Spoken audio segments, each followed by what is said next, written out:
மாதம்தோறும் 4 million பார்வையாளர்களை சென்றடையும் நமது நியூஸ் டைம் டிஎன் சேனலில் உங்களது விளம்பரங்கள் இடம்பெற வேண்டுமா? உடனே தொடர்பு கொள்ளுங்கள். 7603836167. உங்களது பிசினஸை அடுத்த கட்டத்திற்கு கொண்டு செல்ல எங்களுடன் இணையுங்கள். நமது தெருக்கூத்து நிகழ்ச்சி ஆரம்பம்.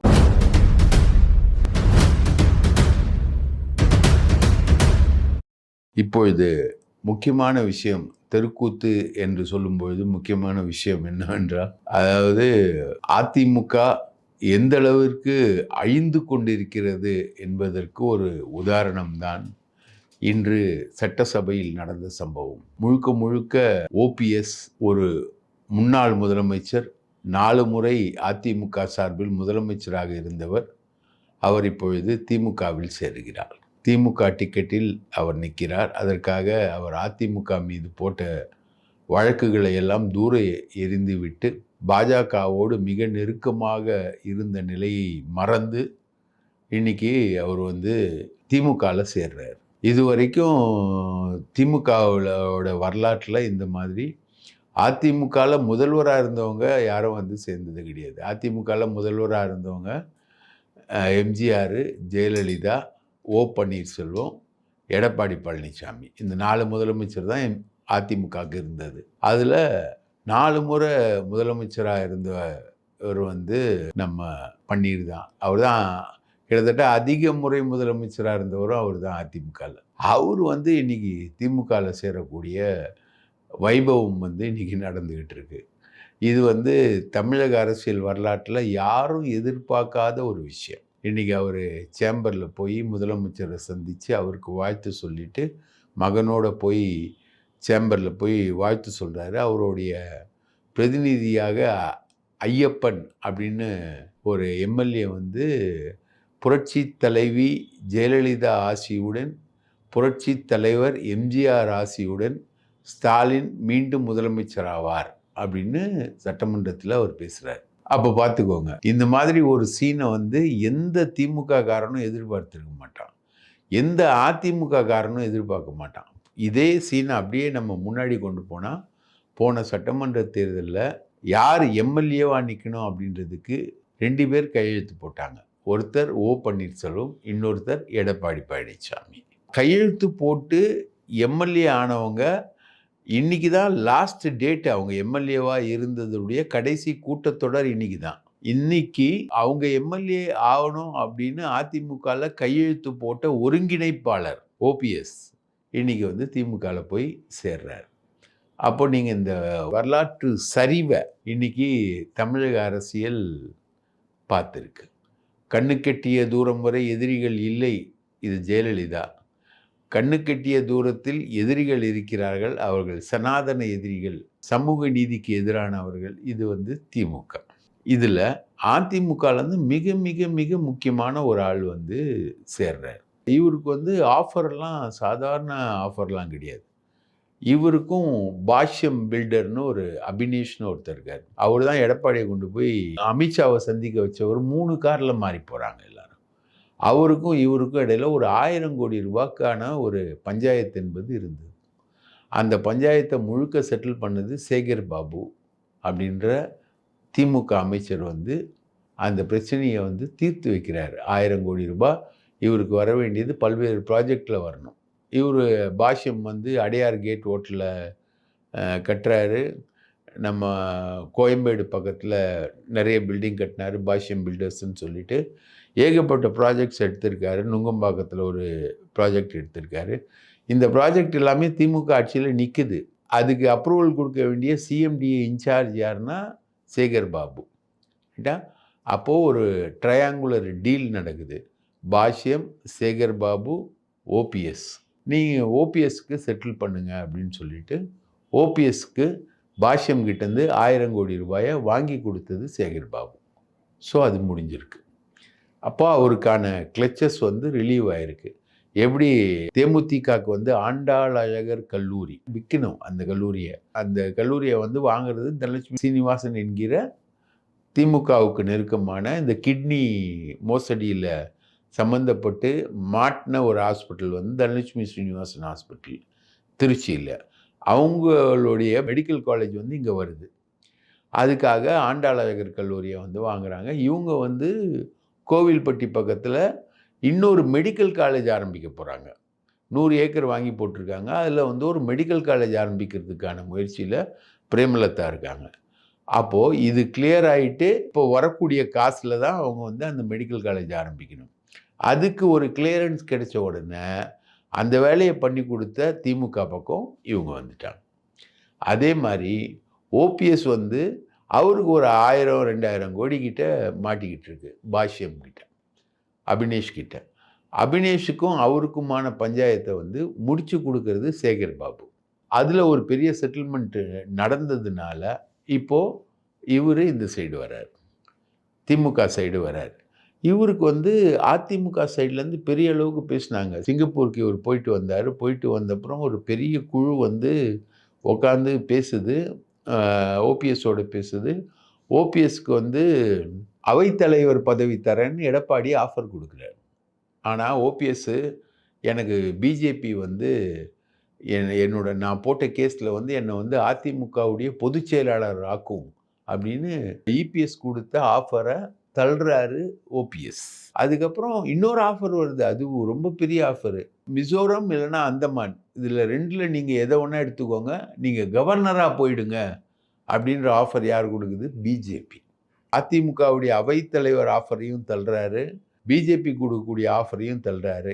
ஏன்னா அவரோட 2வது பையன் வந்து ஜெயபிரதீப், அதே மாதிரி முதல் பையன் ரவீந்திரநாத். இப்போது ஆஃபர் என்னன்னா ரவீந்திரநாத்துக்கு திமுக சீட்டு கொடுத்து அவரை வந்து மாநிலத்தில் மந்திரியாக்கும் அப்படின்னு ஒரு ஆஃபர். அந்த ஆஃபர் தான் இப்போது ஒர்க் அவுட் ஆயிருக்கு. ரவீந்திரநாத்தோட ப்ரெஷரில் தான் அவர் போயிருக்காரு. ஜெயபிரதீப் வந்து முழுக்க முழுக்க பிஸ்னஸ் தான் அவருடைய ஏமு. ரவீந்திரநாத் வந்து கடுமையான ப்ரெஷர். ரவீந்திரநாத் எதை ஒன்றா ட்ரை பண்ணுவார். இப்போது பியூஷ் கோயல் இங்கே வந்தப்போ ஓபிஎஸ் பார்க்கறதுக்கு முன்னாடி போய் பியூஷ் கோயலை தனியாக பார்த்தவர் ரவீந்திரநாத். ஓபிஎஸ் வந்து என்டிஏல சேர்றதுக்கு முன்னாடி நான் சேர்றேன் அப்படின்னு சொல்லிட்டு போய் பார்த்தவர் ரவீந்திரநாத். ரைட்டுங்களா? அந்த மாதிரி நிறைய ட்ரிக்கான வேலை எல்லாத்தையும் செய்யக்கூடியவர் தான் நம்ம ரவீந்திரநாத். இப்போது அதிமுக என்ன பண்ண போகுதுன்னா இந்த குடும்பத்தை 2ஆக உடைக்க போகுது. ஓபிஎஸ் வந்து திமுகவில் சேர்றாரு அப்படின்ற ஒரு விஷயம் இருக்கு இல்லையா, அது எடப்பாடிக்கு பெரிய ஷாக்கு. இன்றைக்கி அவர் சேலம் புறப்பட்டு போயிருக்காரு. அவர் குடும்பத்தில் பாக பிரிவினை நடக்குது. எந்த குடும்பம் பாகத்துக்காக, எந்த நிலத்தில் போகிற வழிக்காக எடப்பாடி வந்து ஒரு கொலை பண்ணிட்டு கொலை குற்றம் சாட்டப்பட்டு சிறைக்கு போனாரோ அந்த சொத்துக்கள் எல்லாமே, பூர்வீக சொத்துக்கள் எல்லாமே இன்றைக்கி பாகப்பிரிவினை வந்து சேலத்தில் நடக்குது. அதுக்கு போகிறாரு. கோயம்புத்தூருக்கு ஃப்ளைட்டுக்கு போயிட்டு அவர் வந்து சேலத்துக்கு போகிறாரு. இப்போ வந்து ரொம்ப அதிர்ச்சி, அவருக்கு கடுமையான அதிர்ச்சி. யாருக்கு? எடப்பாடிக்கு மிக கடுமையான அதிர்ச்சி. அதிமுகவினருக்கு மிக கடுமையான அதிர்ச்சி. அதிமுக ஆஃபீஸ்லலாம் ஆளே இல்லை. ரைட்டுங்களா? இன்றைக்கி சட்டமன்றத்துக்கு யாருமே வரல. அவங்க எல்லாருமே புறக்கணிப்பு. ஓபிஎஸும் ஐயப்பனும் மட்டும்தான் இருந்தாங்க. ஐயப்பன் அதில் திமுகவை ஆதரித்து பெரிய அளவுக்கு பேச டோட்டல் சீனே வந்து இதுவாகிடுச்சு. இப்போ பார்த்தீங்கன்னா முதல்வர் ஸ்டாலின் வந்து 5000 ரூபாய் கொடுத்தாரு. யாருக்கும் தெரியாமல் ரகசியமாக வச்சு 5000 ரூபாய் கொடுத்தாரு. அது ஒரு சிக்ஸரு. அதுக்கடுத்தது தேமுதிகவை கூப்பிட்டு வந்தார். அது ஒரு சிக்ஸரு. 3வது வந்து ஓபிஎஸ்ஸை வந்து இன்றைக்கி திமுக பக்கம் சாய வச்சுருக்காரு. அதுவும் ஒரு சிக்ஸர். இதுக்கு அடுத்த சிக்ஸர் என்னன்றது தெரியல. இதுக்கு அடுத்தது ஏதாவது ஒன்று இந்த மாதிரி வச்சுருப்பாரா அப்படின்றது தெரியல. ராமதாஸை வந்து சேர்த்துக்க முடியாது. திருமாவளவன் அதுக்கு எதிர்ப்பு தெரிவிக்கிறாரு. சசிகலா வந்து மிகப்பெரிய தலைவர். அவங்க ஸ்டேச்சருக்கு வந்து அவங்க திமுக பக்கம்லாம் வர முடியாது. ஆனால் அவங்க திமுகவுடைய அஜெண்டா என்ன? எடப்பாடியை தோக்கடிக்கணும் அப்படின்றது திமுகவுக்கு அஜெண்டா. சசிகலாவுக்கு ஒரு அஜெண்டா இருக்குது. அவங்க அஜெண்டா என்ன? டிடிவி தினகரனும் தோக்கடிக்கணும். டிடிவி தினகரன் நிற்கிற இடங்கள் எல்லாமே முக்குளத்தோர் வாக்குகள் நிறைந்த இடமா தான் டிடிவி தினகரன் நிற்பார். டிடிவி தினகரனை தோக்கடிக்கணும். ஓபிஎஸ்க்கு அவர் முன்னாள் முதல்வராக இருந்ததுனால ஒரு 2000 கோடி ரூபாய் பஞ்சாயத்தை செட்டில் பண்ணாங்க. இந்த அம்மாவுக்கு ஒரு 350 கோடி ரூபாய் பஞ்சாயத்தை, ஆண்டாளழகர் கல்லூரி பஞ்சாயத்தை செட்டில் பண்ணாங்க. அது இல்லாமல் போனஸாக ஒரு 200 கோடி ரூபாய் இந்த அம்மாவுக்கு கொடுத்தாங்க. ரைட்டுங்களா? இப்போது ஒரு 2500 கோடி ரூபாய் செலவு பண்ணி, இப்போது வந்து 2 பெரிய மூவை வந்து திமுக வந்து எடுத்திருக்கு. இதுதான் விஷயம். மிகப்பெரிய விஷயம். இப்போ பார்த்தீங்கன்னா, மாணிக்கம் தாக்கூர். இவர் வந்து ரொம்ப திமுகவுக்கு குடைச்சல் கொடுக்குற மாதிரி ரொம்ப பேசிக்கிட்டு இருந்தார். ஓவராக பேசிக்கிட்டு இருந்தார். இப்போ கேசி வேணுகோபால் வந்து வாயை அடைச்சிட்டு போயிட்டார். இப்போ சவுண்டே இல்லை. இப்போ என்ன பிரச்சனைன்னா, விஜய பிரபாகரன் வந்து வந்துட்டார். எல்கே சுதீஷ் வந்து யார் வந்து ராஜ்யசபா உறுப்பினராக தேமுதிக சார்பில் போவாங்க அப்படின்ற ஒரு கட்டம் இருந்தது திமுகவில். திமுகவில் 4 உறுப்பினர்கள் காலி ஆகுறாங்க. அதில் வந்து இப்போ 3 உறுப்பினர்கள் கன்ஃபார்ம் ஆயிட்டாங்க. ராஜ்யசபா உறுப்பினராக விஜயகாந்த் பையன் போவாரா இல்லை விஜயகாந்த் மச்சான் போவாரா அப்படின்றதுல பிரேமலதா வந்து விஜயகாந்தோடைய மச்சானை தான் ஓகே பண்ணியிருக்கு. எல்கே சுதீஷ் தான் ராஜ்யசபா உறுப்பினராக போகிறாரு. அப்போ திருச்சி சிவா, என்ஆர் இளங்கோ, எல்கே சுதீஷ். இதுக்கிடையில் இன்னும் ஊசலாட்டத்தில் இருக்குது ஸ்டாலினுடைய மருமகன் சபரீசன் வந்து எம்பி ஆவாரா இல்லையான்றது. அவர் இப்போ எம்பி ஆக மாட்டார். இதுக்கு அடுத்த வரக்கூடிய இதில் வந்து அவர் எம்பி ஆவார் அப்படின்றத வந்து சொல்கிறாங்க. இப்போதைக்கு அவர் எம்பி ஆக மாட்டார் அப்படின்றதான் சொல்கிறாங்க. ஆனால் அவரோட பேர் இருக்குது. அவர் எம்பி ஆகணுன்ற பேச்சு வந்து திமுகவில் இருக்குது. இதுதான் இப்போ சபரீசன், திருச்சி சிவா, என்ஆர் இளங்கோ, எல்கே சுதீஷ் இதுதான் வேட்பாளர். இங்கே அதிமுகவில் பார்த்தீங்கன்னா வேட்பாளர் வந்து தம்பிதுரையே திருப்பியும் போடுறாங்க. கூடவே வந்து அன்புமணியை போடுறாங்க. அப்போது தமிழகத்திலிருந்து போகக்கூடிய ராஜ்யசபா உறுப்பினர்களில் சபரீசன் மட்டும் திமுகவில் சந்தேகத்தில் லிஸ்ட்டில் இருக்கார். பாக்கி 3 பேர் வந்து திருச்சி சிவா, என்ஆர் இளங்கோ, எல்கே சுதீஷ். இங்கே வந்து தம்பித்துரை ப்ளஸ் அன்புமணி ராமதாஸ் வந்து இங்கேருந்து எம்பியாக போகிறாங்க. இப்போ 5 எம்பிக்கள் பேர் வெளியில் தெரிஞ்சிருக்கு. திமுகவில் மட்டும் ஒரு எம்பியை வந்து சஸ்பென்ஸில் வச்சுருக்காங்க. அது யாருன்னு தெரியல. இப்போது எல்கே சுதீஷ் எம்பி ஆனால் மாணிக்கம் தாக்கூருக்கு எங்கே செக்கு வரும் அப்படின்னு பார்த்தீங்கன்னா, எம்எல்ஏ தேர்தலில் சிவகாசியில் நிற்க போகிறாப்புல நம்ம விஜய பிரபாகரன். இது ஒன்று. மாணிக்கம் தாக்கூருடைய விருதுநகர் பார்லிமெண்ட்டுக்குள்ளேயே வரக்கூடிய தொகுதி தான் சிவகாசி.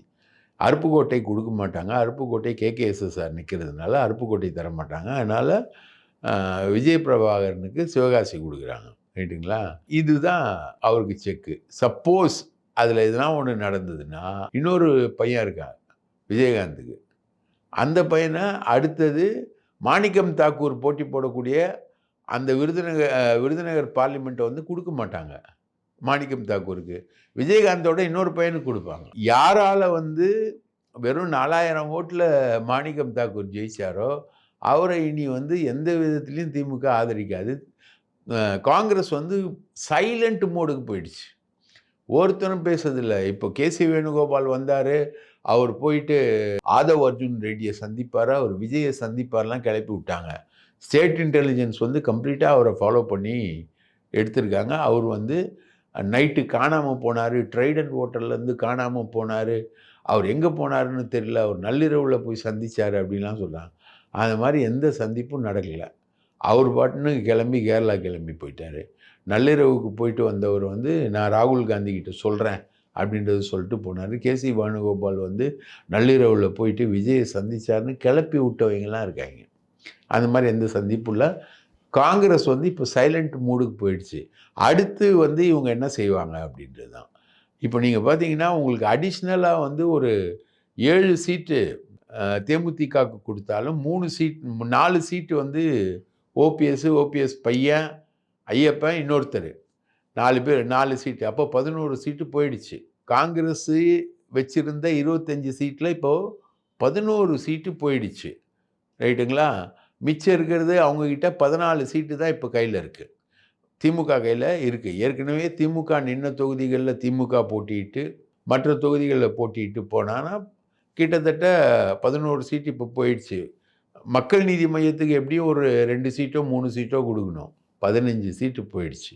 கேப் இருக்கிறது இப்போ 10 சீட்டு தான். காங்கிரஸ் வந்தால் அந்த 10 சீட்டை வாங்கலாம். 10 சீட்டோட காங்கிரஸ் தன்னை வந்து முடிச்சுக்கணும். இவங்க வந்து 39 சீட்டு, ஒரு ராஜ்யசபா, ஆட்சியில் பங்கு, அதிகாரத்தில் பங்கு இதெல்லாம் கேட்க முடியாது. இப்போவும் திமுக வந்து காங்கிரஸை கைவிட தயாரா இல்ல. ரைட்டுங்களா? அது சீட்டை அட்ஜஸ்ட்மெண்ட் பண்ணி குடுப்பாங்க. அதில் ஒரு ராஜ்யசபா கேட்கணும்னா வேணும்னா இப்போ காங்கிரஸ் வந்து திமுக கிட்ட பேசணும். மேலேருந்து ராகுல் காந்தி லெவலில் ஸ்டாலின் கிட்ட பேசணும். ராகுல் காந்தி ஸ்டாலின் கிட்ட பேசினா தவிர இந்த ஒரு ராஜ்யசபா சீட்டு கிடைக்காது. இப்போ 3 வந்து திமுக சைட்லேருந்து கன்ஃபார்ம் ஆயிருக்கு. அதில் ஒன்று வந்து சபரீசன் சொல்கிறாங்க, அதை சந்தேகத்தில் வச்சுருக்காங்க. அந்த சீட்டை அவங்க காங்கிரஸுக்கு கொடுக்கறதுக்கான வாய்ப்பு இருக்குது. ரைட்டுங்களா? இப்போது பால் வந்து காங்கிரஸ் கோர்ட்டில் இருக்குது. இவ்வளோ நாள் ஆட்சியில் பங்கு, அதிகாரத்தில் பங்கு, அதில் பங்கு, இதில் பங்குன்னு மிரட்டிக்கிட்டு இருந்தாங்க இல்லையா? பேசிக்கிட்டு இருந்தாங்க இல்லையா? இப்போ கையில் இருக்கிறது 10 சீட்டு தான். 10 சீட்டு, 10 சட்டமன்ற தொகுதி தான் வேக்கண்ட்டாக இருக்குது. காங்கிரஸ்க்கான கோட்டாவில் 10 சீட்டு தான் இப்போ கையில் இருக்குது திமுக கையில். வேறு எந்த சீட்டும் கிடையாது. ரைட்டுங்களா? பாக்கி எல்லாமே ஃபில் ஆகிட்டே வந்துக்கிட்டு இருக்கு. தேமுதிக ஃபில் ஆகிடுச்சு, ஓபிஎஸ் ஃபில் ஆகிட்டாரு, மக்கள் நீதி மையம் ஃபில் ஆகிடுச்சு.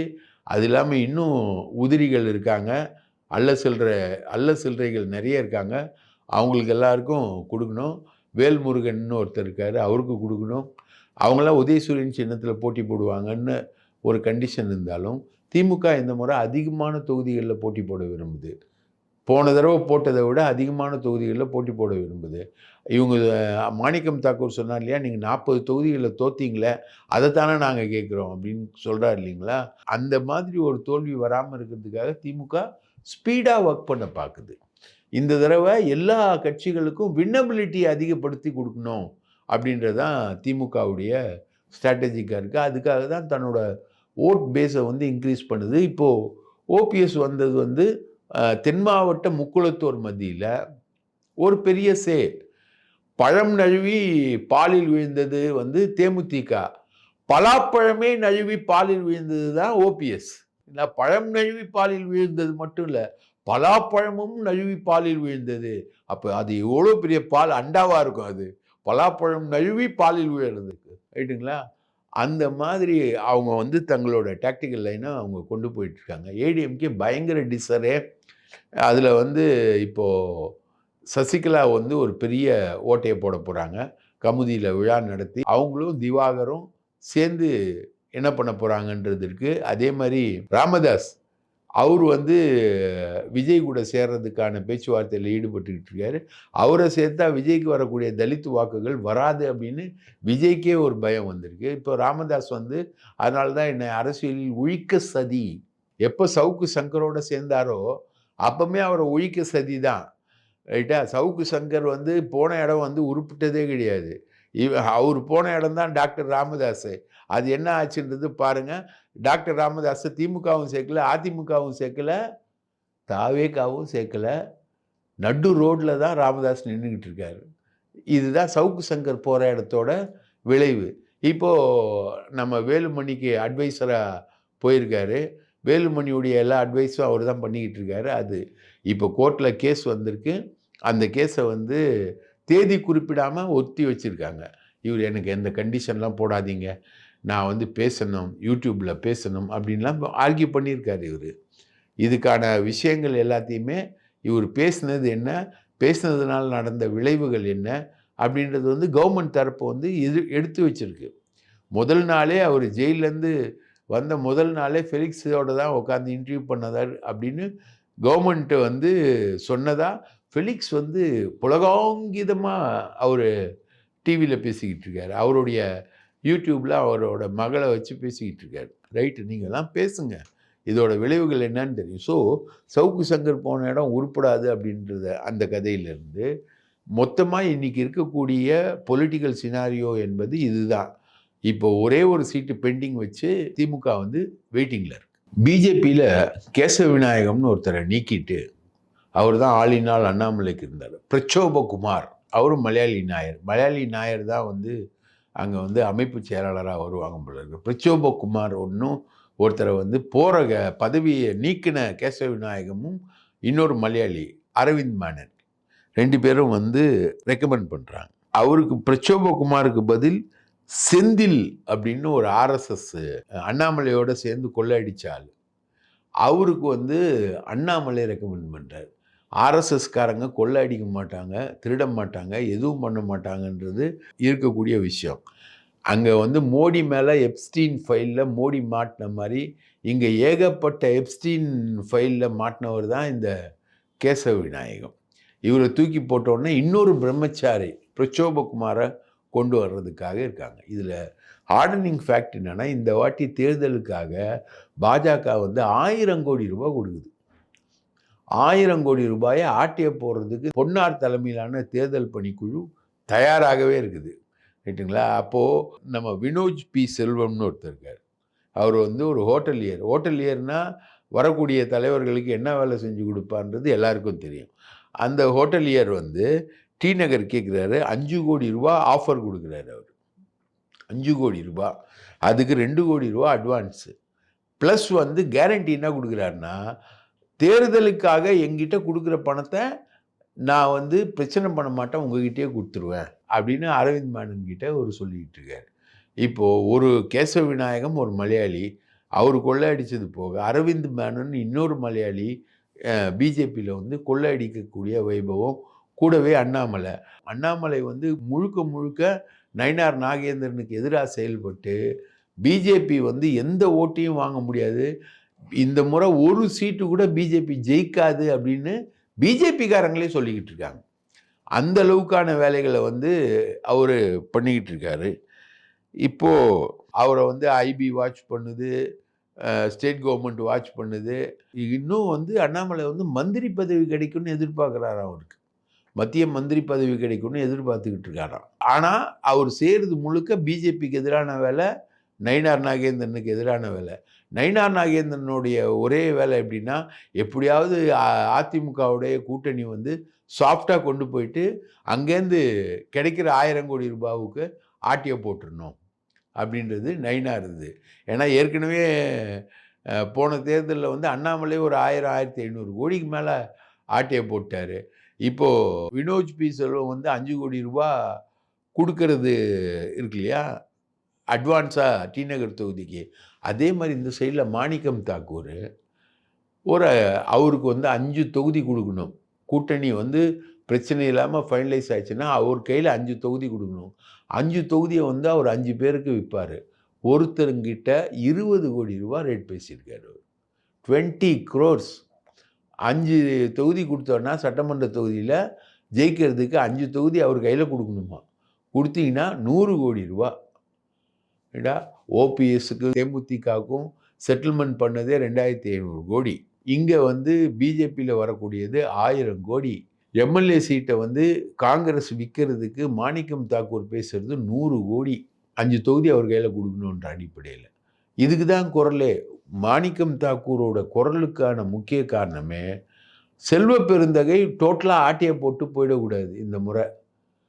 இந்த தேர்தலை வச்சு செல்வ பெருந்தகை இல்லை, அவர் பெருந்தொகை தான் அவர். ரைட்டுங்களா? அவர் வந்து ஆட்டையை போட்டு போயிடக்கூடாதுன்றதுக்காக போட்டியாக வந்து பண்ணுறது தான் இந்த டீமு. அழகிரின்னு ஒருத்தர், இவர் மாணிக்கம் தாக்கூர், ஜோதிமணி, இதெல்லாம் சசிகாந்த் செந்தில், சவுக்கு சங்கரோட மச்சான் அவர், இவங்க எல்லாரும் சேர்ந்து திமுக கொடுக்கக்கூடிய தொகுதியை வந்து பணக்காரன் எவனோ இருக்கானா, எவன் காங்கிரஸில் வெயிட்டாக இருக்கானா அவனுக்கு விற்றுட்டு ஒரு அமௌண்ட்டை பார்க்கறது. இதுதான் இப்போது திமுக வின்னிங் கான்ஸ்டிடுவன்சிஸை கொடுத்தா அதை வச்சு வின்னிங்காக இவங்க ரேட் பேசுகிறது தான் வந்து இவங்க கேட்குற ஆட்சியில் பங்கு, அதிகாரத்தில் பங்கு. ஆட்சியில் பங்கு, அதிகாரத்தில் பங்கு நல்லது தான், அதை வந்து நம்ம மறுக்கலை. ஆட்சியில் பங்கு, அதிகாரத்தில் பங்கு எப்போ வரும், எப்போ வந்து திமுக மைனாரிட்டியாக ஜெயிக்குதோ அப்போ வந்து காங்கிரஸ் தயவில் வந்து ஆட்சி அமைக்கிற மாதிரி கண்டிஷன் வந்தால் தான் காங்கிரஸை வந்து ஆட்சியில் வந்து சேர்த்துக்க முடியும். ரைட்டுங்களா? தேவைதான் கண்டுபிடிப்புகளின் தாய். இதை வந்து முன்னாடி விடுதலை சிறுத்தைகள் சொல்லிட்டாங்க, ஆதவ் அர்ஜுன் ரெட்டி சொல்லிட்டாங்க, விஜய் வந்து மேடைகளில் சொல்லிட்டாங்க. விஜய் கட்சியில் இன்றைக்கி சீட்டு கேட்குறதுக்கே ஆள் இல்லை, டோட்டலாக ஆள் இல்லை.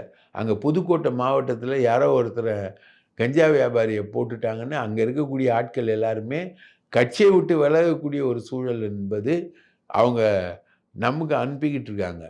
மெசேஜ் மேலே மெசேஜ், வாய்ஸ் மெசேஜ் வந்துக்கிட்டு இருக்கு.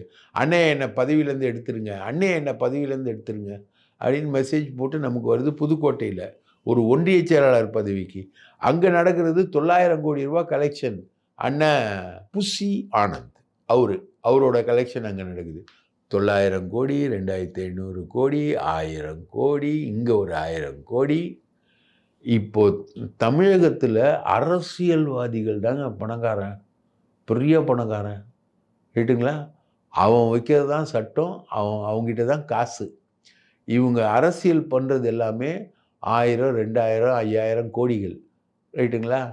இவங்க எப்படி தமிழகத்தில் ஊழல் தடுக்கப்படும், எப்படி தமிழகத்தில் ஊழல் ஒழிக்கப்படும், அது எந்த கட்சியாக இருந்தாலும் சரி, எப்படி ஊழல் ஒழிக்கப்படும்? இப்படி ஆயிரக்கணக்கான கோடிகளில் விளையாண்டா எப்படி ஊழல் ஒழிக்கப்படும்?